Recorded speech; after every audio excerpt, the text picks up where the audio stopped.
So at this point, I'm going to go ahead and start detailing some figures a little bit more. Um, and I feel like it's useful for me to work this way because since since this is being recorded, um, you can take your figures as far as you want them. So pretty much each one of these figures, I'm going to fully shadow and go the whole route. And I'm going to do that because you can see what the figure looks like roughed in very simply right here, what it looks like, at this stage. It went a little long with my elbow, so I just corrected. Uh,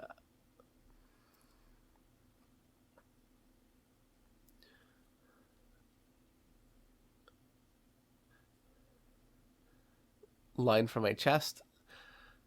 This is something, the more you do, the easier it gets, this stage. And you can see that you can see just about every most things that you would need to see about this character to know what type of character this is. Um, you can see that it's a powerful guy, and the pose is a powerful. It could be more powerful, I suppose, but the chest is thrust out, and his hands are in fists, and he's got one fist raised. Uh, so it's a bit more of a powerful pose. Um, and I'm just going ahead and roughing in my anatomy. You can see this is all the anatomy that we've been talking about this whole time. Um, Getting my football shapes in there, making sure everything connects and makes sense to me, and gives me the blueprint that I need to tighten this up and finish it. And this is really exactly how I work uh, on a regular basis, day to day basis. This is what a figure would look like while it's in progress. Um, Skipping the stage, just I've found if I try to cheat the stage too much, I end up with figures that really are a little weak. I think his hand that's raised is way too big. Um, that overall arm and hand, and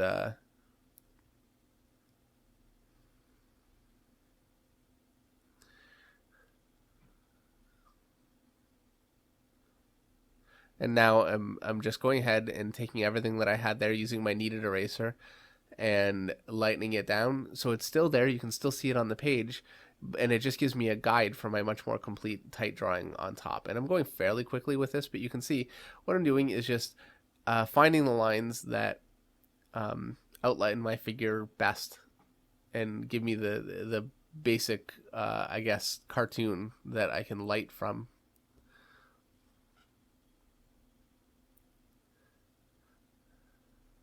And this is getting a little more into the neighborhood of how tightly I would pencil for an actual page.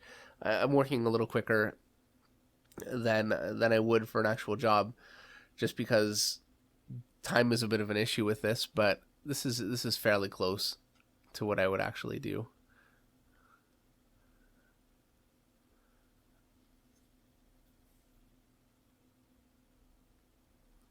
And you can see this figure. I mean, for me right now, I see a lot of artwork actually that looks like this, and I think it's a good enough effect. It certainly works in a comic book, but it really looks flat to me, in my opinion, personally. And an artist can really rely on the colorist at that point to go in and put all the dimension in there and bring things to life. And if you're working with a colorist that really knows what they're doing and has that ability, then I think that's great, and it's a beautiful style. And there are some artists that really do incredible work that way. But for me, I really like to take the drawing the full route and get all the lighting in there. I like to render and put all that little detail in, and um, it's just very satisfying for me.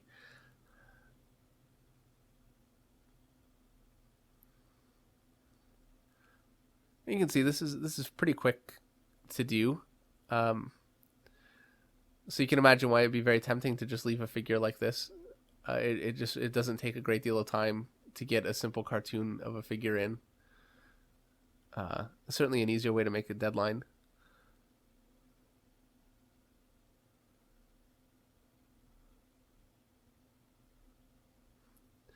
as you can see, I'm outlining this hand as is, so it's going to stay just a little too big. But that's all right.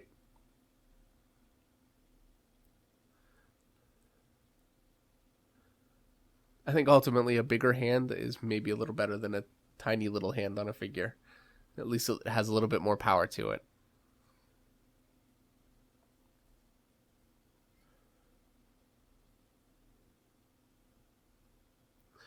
But there is basically a completed figure. I'm losing his foreground leg there a little bit. It'd be coming off the page just a little bit. Um, and I'm not really doing heads at this point. It's a whole thing unto itself that um,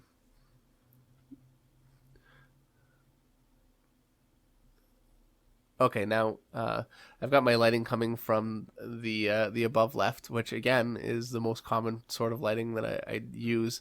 I'm just doing everything that I'm drawing here. For the most part, I'm using a single light source. So um, I'm not gonna use a core shadow and then have a secondary light source, that kind of thing. I just think that going that route just makes things a little bit needlessly complex right now. Um, for the purposes of what we're doing here, I think it's much better just to go with a single light source. I'm lighting fairly strongly, really, but it's the way that I like to draw. I think it has a lot more dramatic effect for me, and I think that I'm really happy that the format of teaching with a DVD allows me to have a cartoon version of the figure here, and then the fully detailed and lit figure, so you can use both. Uh,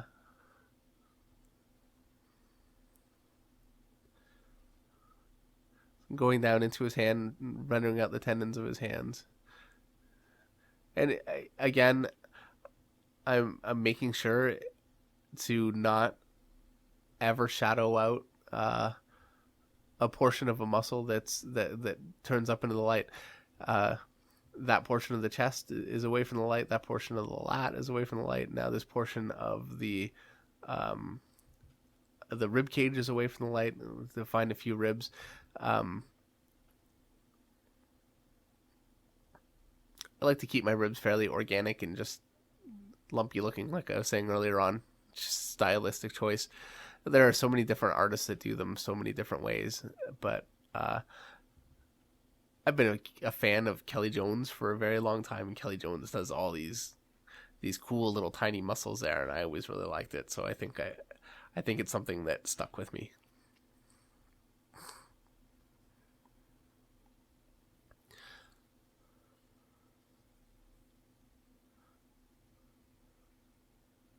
And you can see that the lighting that I'm doing is kind of helping to describe the volume of the forms that are being lit. And rendering on top of this just takes that much further. It's really not necessary at all. Stylistically, I like it, but it's not really absolutely necessary. It's the actual shadows and correct form underneath that matter. The rendering is more of a stylistic choice, I think, than anything. It's not a necessary thing.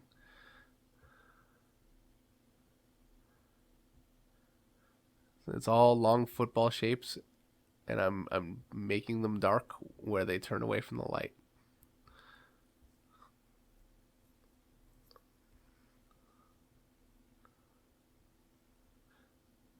And in the case of that muscle, it's that little corner here. This muscle is that little bottom portion there.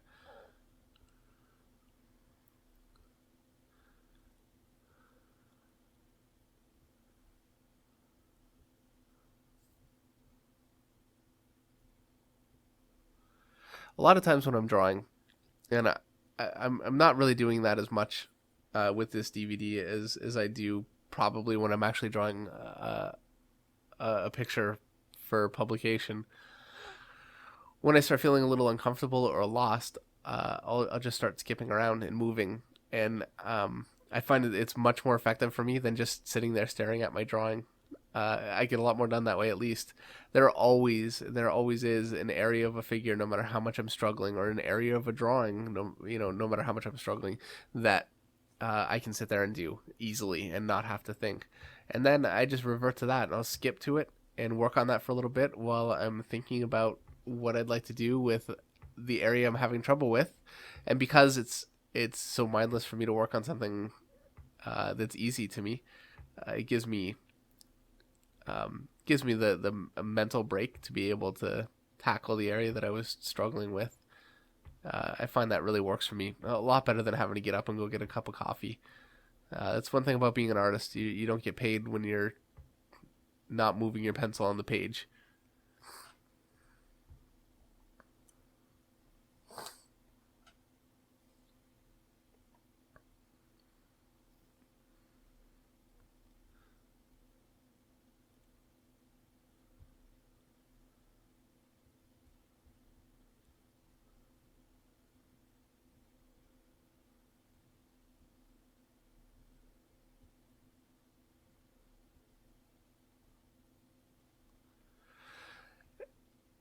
And so I think you'll notice that the shadowing on this figure is actually taking me longer to do than the figure itself did. Uh, so it's a bit of a time commitment to do that, and then the rendering again on top of the shadow is that much of a time commitment again. Um, and I think it makes it pretty apparent why it's very tempting to just leave that material for someone else rather than doing it yourself. Uh, and also, it's difficult to learn how to light a figure properly. Is not such an easy thing. It follows all the same consistent rules, but there's so many styles and methods involved in doing it, and to get comfortable enough to make it work for you without having to reference, that takes a certain amount of time. So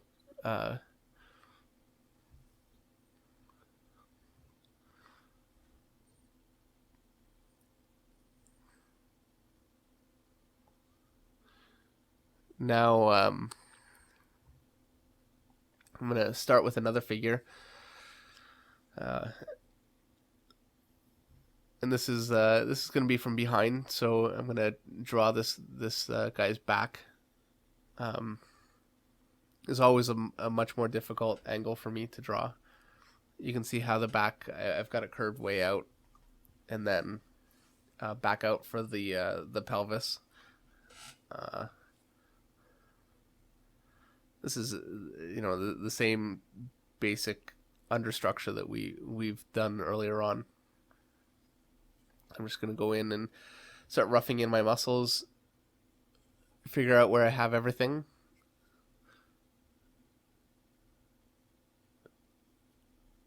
and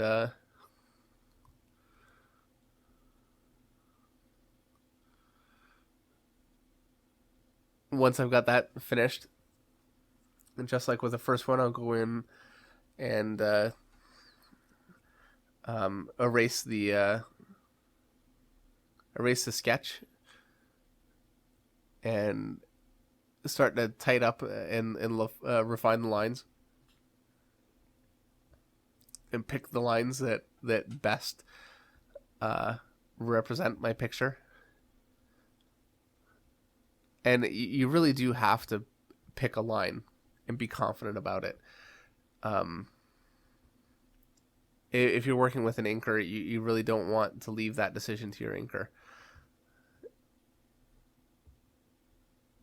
So drawing this one, I'm actually putting in my line weights as I go, which I tend to do. Um, I don't really ever just draw a flat line for everything with no line weights.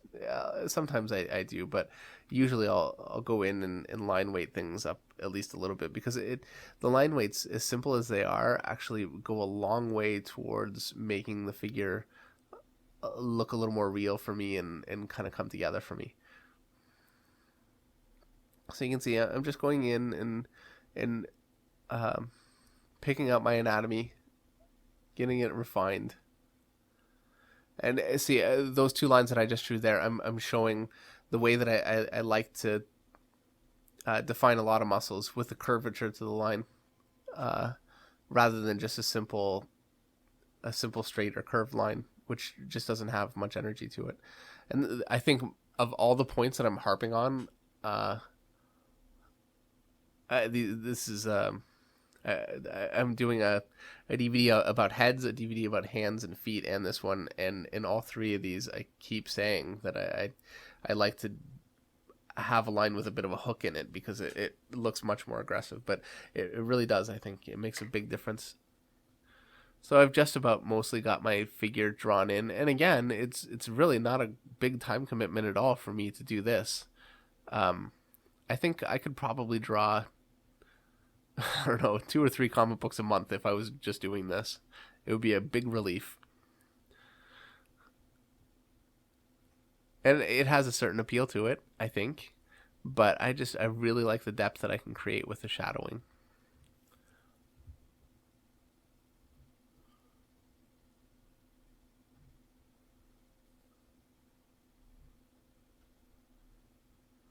And so I've got my lighting coming from the upper right, and I'm just going to start working my way through from one end of the figure to the other.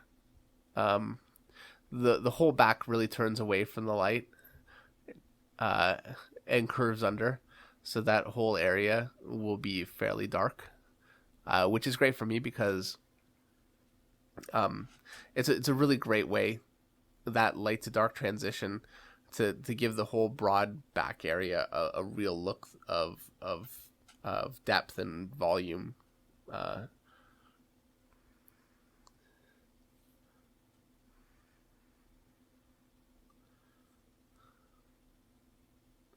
Much smaller, longer muscles in the forearm. The back has very large muscles, and that's if you know the sizing of your muscles, you really have to be aware that a bigger muscle is going to create a bigger shadow, and a smaller muscle is going to create a much smaller shadow. So you need to keep in mind that if you have a really big muscle shape and you're putting a very thin, narrow band of shadow on it, and a thin, small muscle shape in the same narrow, thin band of shadow, that you're really not being as accurate as you could be. Really want to think in terms of how round the muscle is, because a really round muscle um, is going to have more shadowing than a muscle that's broad and flat and not really turned away from the light as much as a result. And um, a very small muscle is obviously not going to cast a shadow that's anywhere near as big as a bigger, broader muscle. And it sounds like a very simple thing, and it is, but it's very easy to lose sight of that. And I think maybe aside from, I think the most important thing is keeping all of your lighting on the shadow side of your muscles. If you can do that, you're most of the way there. The other factor is being aware of the sizing of your muscle, and shadowing appropriately for the size of the muscle and for the shape of the muscle.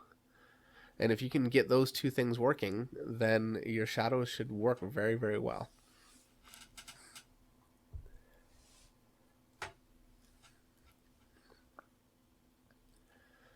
So it's most of the way there. I've just got one arm just to finish up.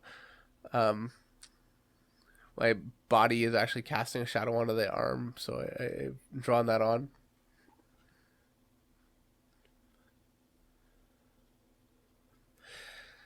And again, I think you can really see how much the shadow brings to that figure. It makes it look much more real on the page.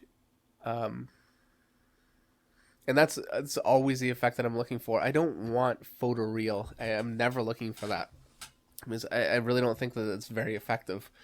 As a matter of fact, I think that very, very photoreal or photo traced artwork can really take you out of an experience. It kind of shows the artificiality of things just a little bit more. I think it's harder to immerse yourself.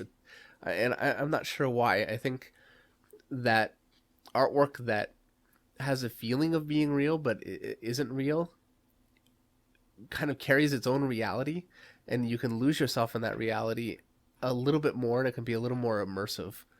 and I think that's why it's a little bit more effective. And I mean, this is all my own personal bias, um, really.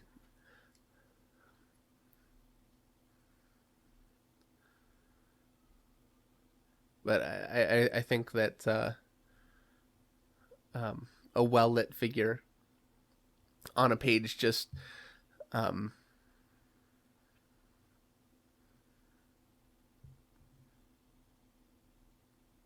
brings a lot more of a sense of drama than a figure that has no lighting at all. And it's similar with movies. A good cinematographer and uh, and good use of lighting um, make absolutely all the difference in the final look of a movie. A movie with bad lighting, just it's very difficult to create any kind of real drama, and it's a real mistake to rely on a colorist to give that to you. Even though some can, I think it's always personally, I think it's a mistake to rely on anyone to bring anything else to your work. And if you can find people that do bring things to your work, then hallelujah, it's great, and it's a real load off. But you want to be able to do as much of it as possible yourself. And I think for things like lighting, especially, that's such a core thing to the look of your artwork that I think it's. I don't see a place where any colorist is going to be able to replace your vision, because you're drawing the figures and the scenes, um, and so you know what the scene looks like in your head, and you're basing the drawings that you're doing on that scene in your head. So, I think you're much better off to use shadowing and rendering, and if you have the means, coloring yourself to get that vision across. It's always going to be stronger if it's your own singular vision, I think. In the same sense that a comic, um, a comic done by a writer and an artist is never going to be as strong as a comic by a writer artist, except for the fact that there just there aren't that many artists that can write as well as the best writers, and not that many writers that can draw as well as the best artists. But I just always believe in more of a singular vision for things. I think it can be much more powerful. So here I've got a figure that is a little bit more complex in the sense that he's got his arm lifted, so it's deforming his chest a little bit. Uh, it's a bit of a side view. I've got the other arm extended forward. The knee is bent. And I'm trying to get a few different views on the muscles in this one.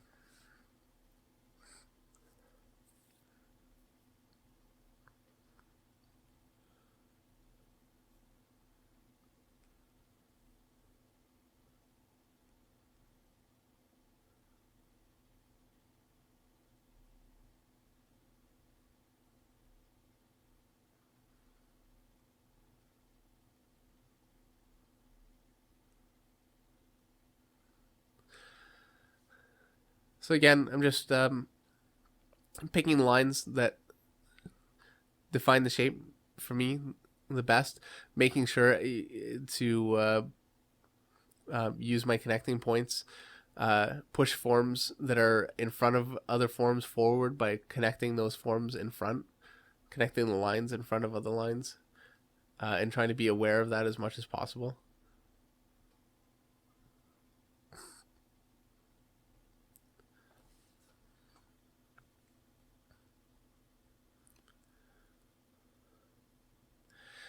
Generally speaking, I find when I'm on this stage of drawing a figure, I'm really not thinking a great deal. This is fairly easy. Roughing in a figure, getting the pose, the sizing, that kind of thing takes a little bit more thought, especially when I'm working with a scene where there are a lot of figures interacting, because they all need to work with each other in the same plane, in the same perspective, and uh, and their sizing has to relate with each other. So it's a little more complex. But once you get to this stage, as long as I've worked out all those problems in the previous stage, it's it's very easy for me. This is the kind of thing that I can talk on the telephone and do, and just kind of relax my mind a little bit. It's very it's very relaxing. I enjoy this stage of drawing.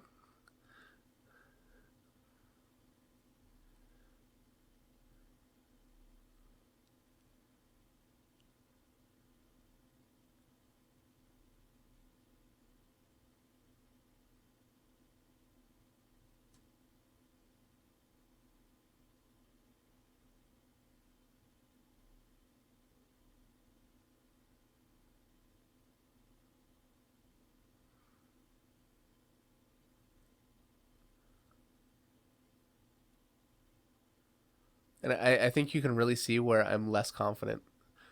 And that's when the more sketchy my line becomes, the more likely it is that my eraser will pop out and erase what I'm doing in a second.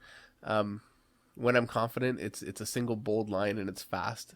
And when I start losing that confidence, I end up with a much shakier, sketchy line that's much more fussy. And I think that that's something you should bear in mind when you're drawing. Um, if your figures really don't have that bold line to them, it's just as a result of not being quite as confident with what you're drawing. And the only way to get that kind of confidence is just repetition, repetition. So um, that that comes. Um, it really took me a long time to tighten up my pencils and get myself to the point where I could do something that wasn't sketchy and loose. And it took me a really long time for my tighter pencils to get confident looking and lose a bit of the stiffness that they had. For a long time, I think I really relied on inkers to mask that fact. And I was fortunate that I worked in a place where I had some of the best inkers in the business, and they were able to do that. But eventually, I wanted to get to the point where it wasn't necessary for me to work with somebody that was talented enough to fix my mistakes.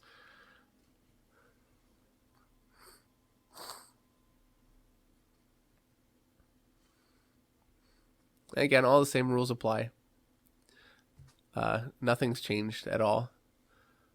So I'm lighting all of my anatomy based on the same rules that we've been talking about here.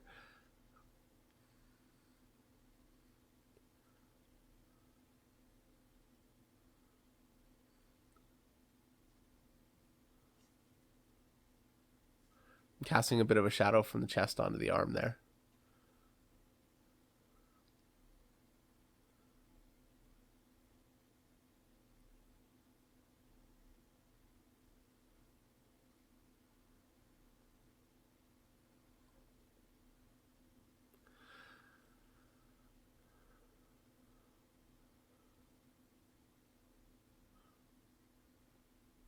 There's always a certain amount of guesswork and trial and error when it comes to um, the obliques and the striated muscles on the rib cage. Um, there are so many different ways to do it, and so many different um, artists do it those different ways. It's gotten to the point actually where they're almost like schools of art. There's so many artists that are heavily influenced by Jim Lee, and artists influenced by Mark Silvestri or John Byrne or Arthur Adams or Michael Golden, and you can really see that info, or Alan Davis and Neil Adams. Um, you can see very quickly where an artist's roots are just based on a few little things, like the way that they'll draw a stomach or the way that they'll define their chest. And it's and almost no matter where they've taken their art and how individual their artwork has gone, uh, you can see their roots very quickly in the way that they draw their anatomy, different areas of their anatomy.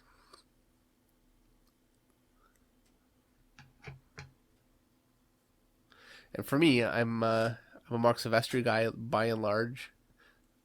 He taught me just about everything that I know, and I'm a huge Alan Davis fan. I had no idea just how much Neil Adams was influencing me until recently, because I hate to admit, I never really looked at a lot of Neil Adams. He was so much before my time that it wasn't until recently that I started looking at a lot of his work and really appreciating it. And so much of it, I thought, hey, I've seen that before, you know. And I realized it's because so many artists have been copying Neil Adams' work for so long, um, that it was difficult for him to have something new for me, you know. But his work, when you actually read the comics, it has um, so much energy to it, and vitality to it, that it really draws you in. I've become a very big fan. So here I'm going to draw a figure that's got a little bit more foreshortening. So the arms are in perspective, the legs will be in perspective, and the torso, as if he's running towards you a little bit.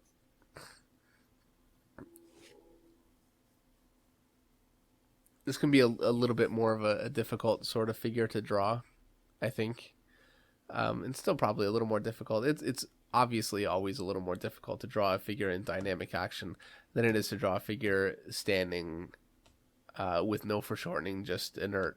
But if you've gotten comfortable enough with your tube forms and drawn enough of these sorts of figures, and really studied and learned how your anatomy goes together and learned how to place your anatomy on those forms, then this should be fairly straightforward.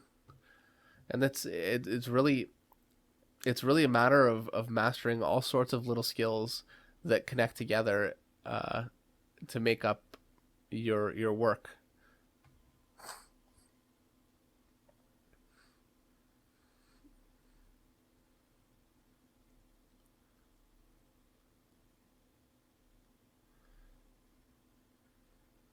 And I think you can see, um,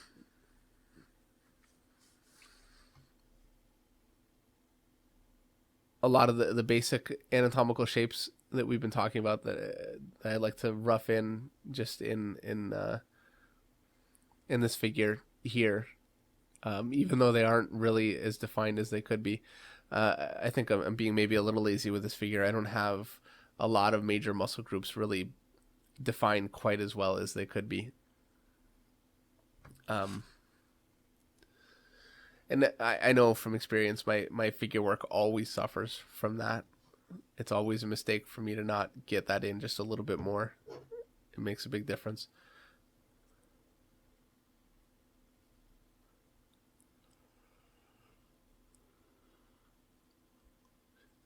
But sometimes that can just be the nature of deadlines.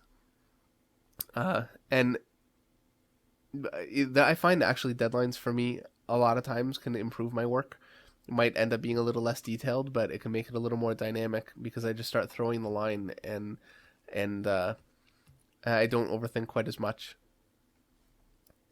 But the downside is, there's a lot more margin for error, and that's because I'm really kind of working without a net a lot more. I don't have anywhere near as much defined in the foundational stages of the drawing. And so here I'm having to actually go in and work out where I have anatomical shapes that really weren't defined.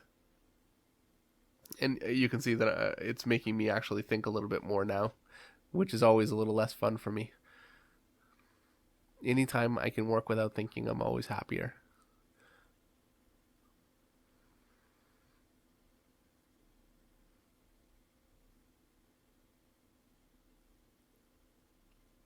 And I really feel like that forearm that I've just drawn is weaker than it needed to be. I could have done a bit of a better job had I um, properly planned for it.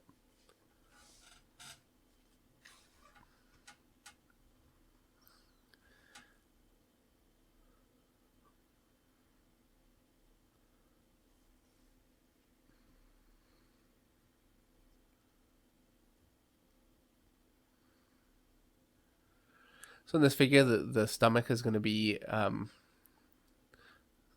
fairly foreshortened. because the overall torso is angled away from the viewer, and the legs are pretty foreshortened. This upper part pushed towards you, and the lower part pushed away.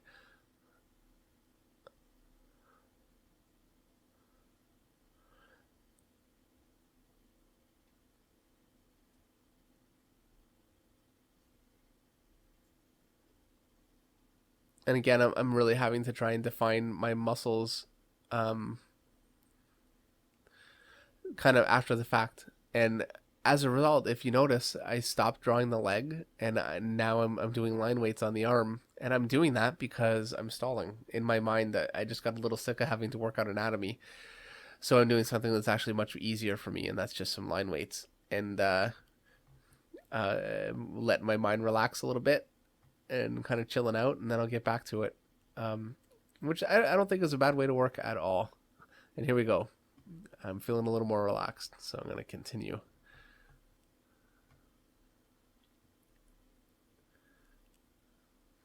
There's a lot of curvature to the lower leg, you'll notice, and I'm doing that because you can see it makes it look foreshortened. If I were just to make that straight, it would just look like a very short, stumpy leg that he's got.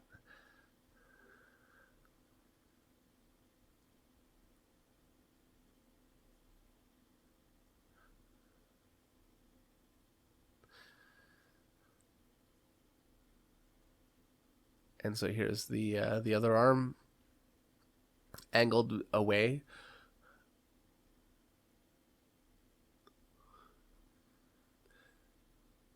A very important thing that I always do in order to get across that something's pushed away from you or pushed towards you is any form that is in front of another form. I always make sure to overlap that form uh, on top of the form that's further.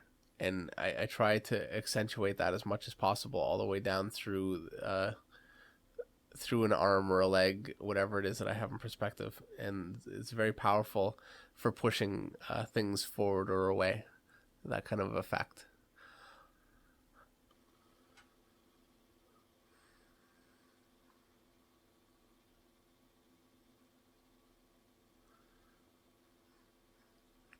So very quickly, I'm blocking in the shadows same way.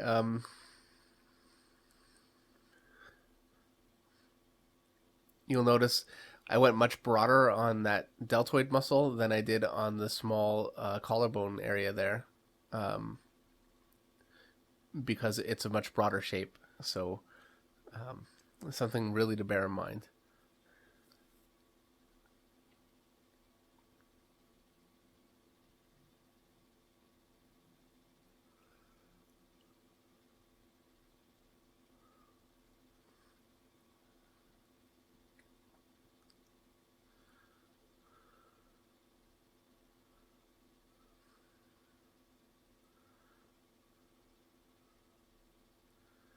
I'm going to let the arm cast a shadow across the body since it's extended over out from the body. And so here's where I'm going to cast the shadow based on the angle of lighting that I'm using. And you can see that really separates the arm off from the body quite a bit, and it pushes it forward a little bit.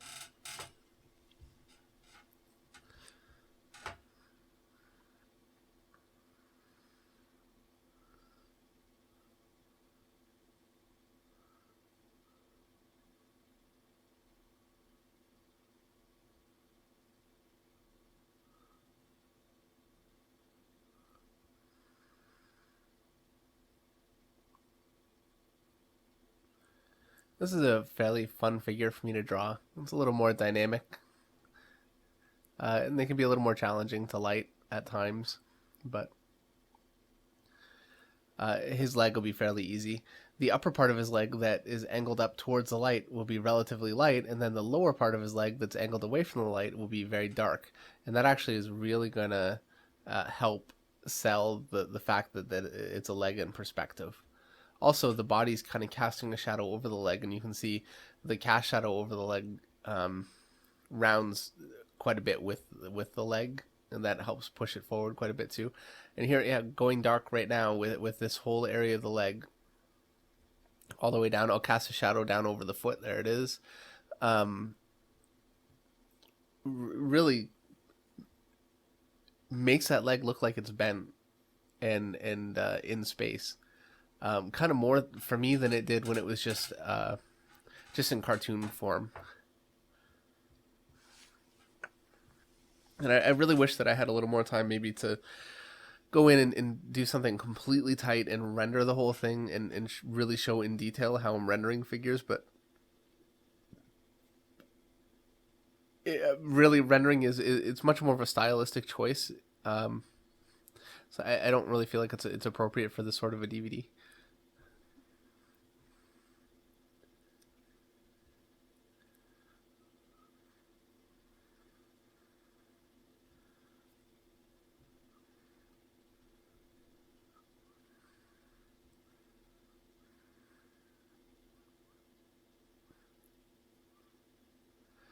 Because the arm is turned up towards the light, I'm really keeping the shadowing on it fairly minimal.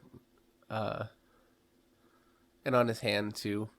He'll have a bit of a cast shadow down over his thumb right there. Uh, so what I'm trying to do is just keep things fairly thin and light in terms of shadowing. I want enough to give detail to his arm, but not enough to start fighting the fact that it's fairly well lit. And so if you notice, I just drew some lines around the leg to show the curvature of the leg, and now I'm actually rendering with the curvature of the leg. And that's what's absolutely important, is to remember the curve that you're dealing with and then render along the shape of that curve and to not fight it.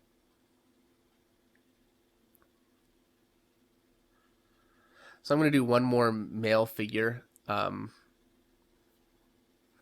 This is the sort of figure I can really struggle with quite a bit, which you'll see in just a minute once I start struggling with this. It's a powerful male figure with his arms crossed, and it can be very difficult to cross someone's arms, certainly for me. I always have trouble with the foreshortening and the way that they interlace. And I'm going to draw this figure basically from the side. And with the arms crossed out front, it'll give me a good opportunity to draw all the muscles down the side of the body.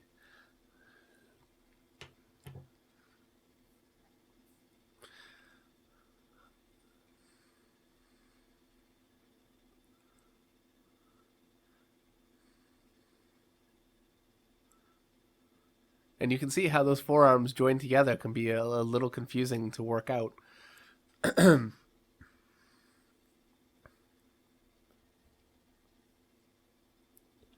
And as I try and figure it out, I'm thinking to myself now that maybe it was a mistake for a tutorial DVD for me to attempt something that I have a great deal of trouble with. But hopefully it'll be helpful to watch me struggle with the problem.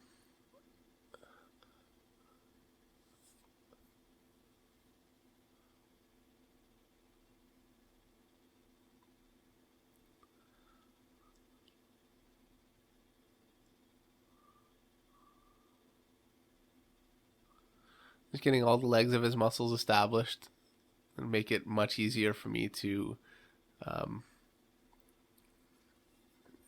do the final drawing than it would be if I weren't doing this. And this here's the outside of a leg, which we worked on a little bit ago in this video, and it's exactly the same. This is really just putting all those things together.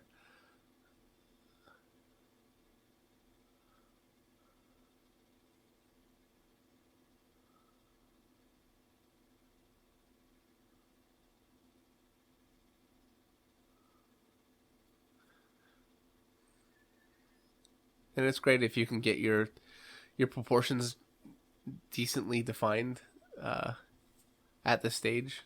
It really solves a lot of problems later on.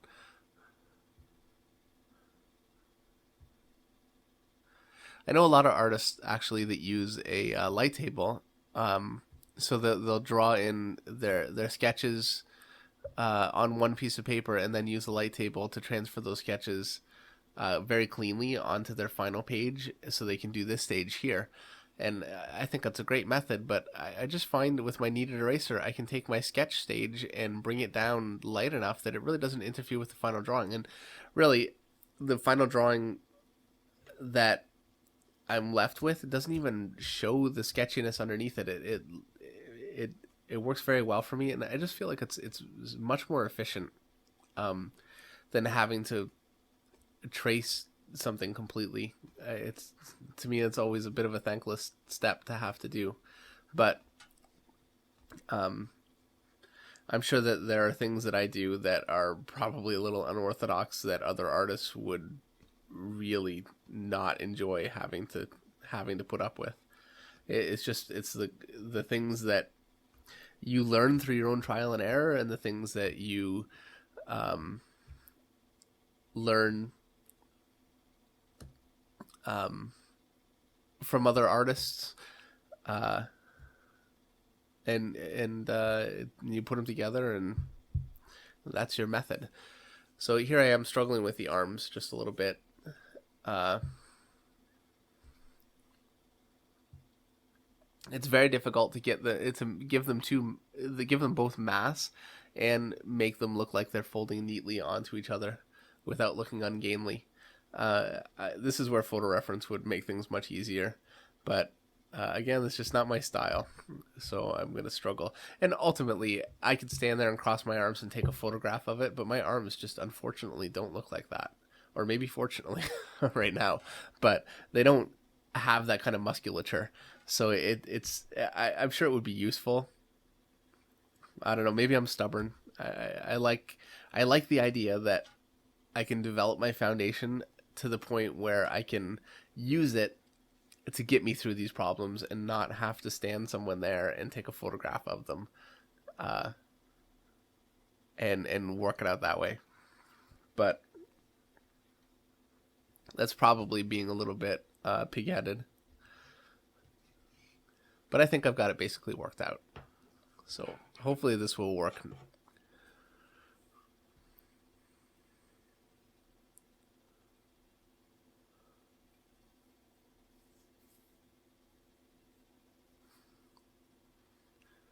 And you can see I'm a little more confident in this area, so I'm starting to throw my line a little quicker. I'm not feeling the same kind of apprehension about drawing every muscle.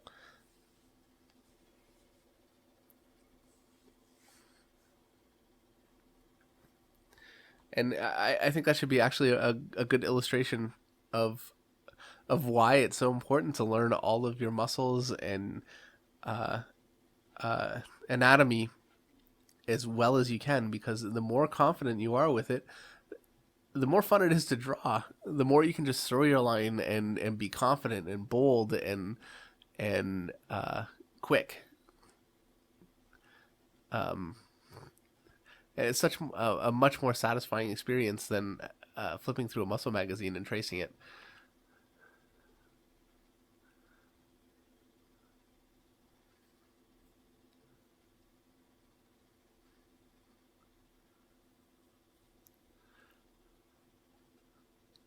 So now I'm just going through and putting in some line weights and defining things a little bit, getting things to the point where I can light it. And also what I'm doing is stalling, because I'm very intimidated having to light these arms.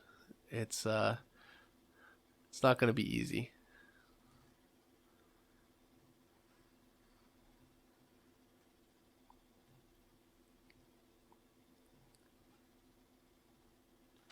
So you can see I'm kind of sneaking up on it. I'm not really filling in my lighting the way that I would with something I was a little more confident with.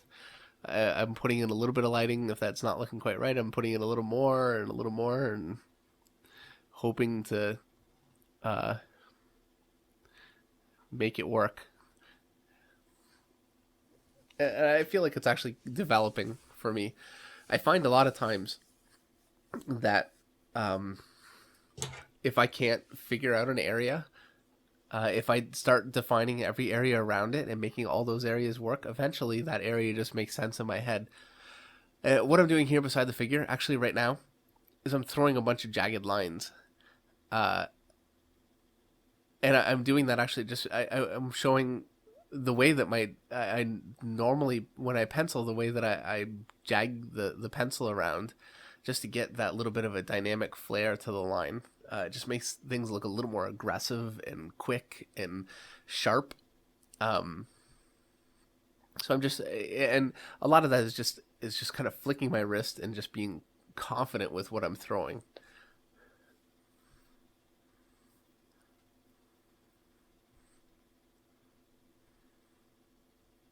But at the same time not being loose and sloppy.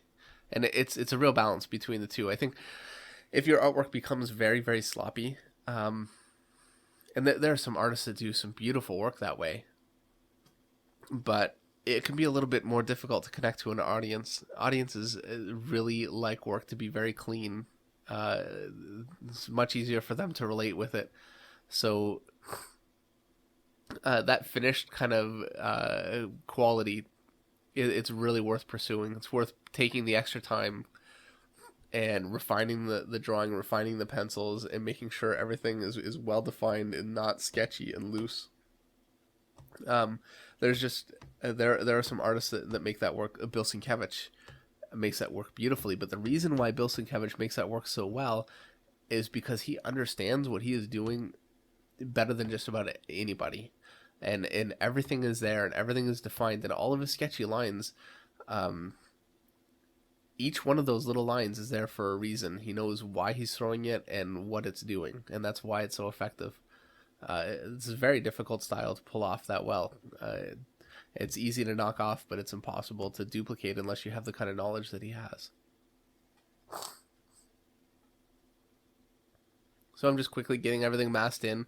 The body is blocking out some of the light from the leg that's bent, so I've got the body casting a shadow against that leg.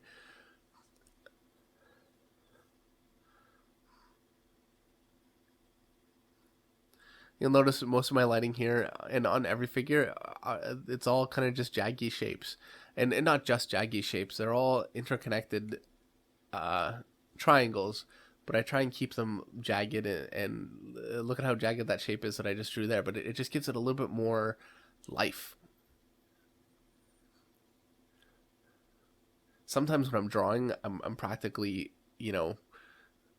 going in my head. I'm like making sound effects, like crashing the stuff in, and that's when it's a lot of fun for me. This job, just breaking stuff. I don't know. I really get a big release out of it when my figures are working and it's firing and it's feeling like it's flowing. It's very very very satisfying.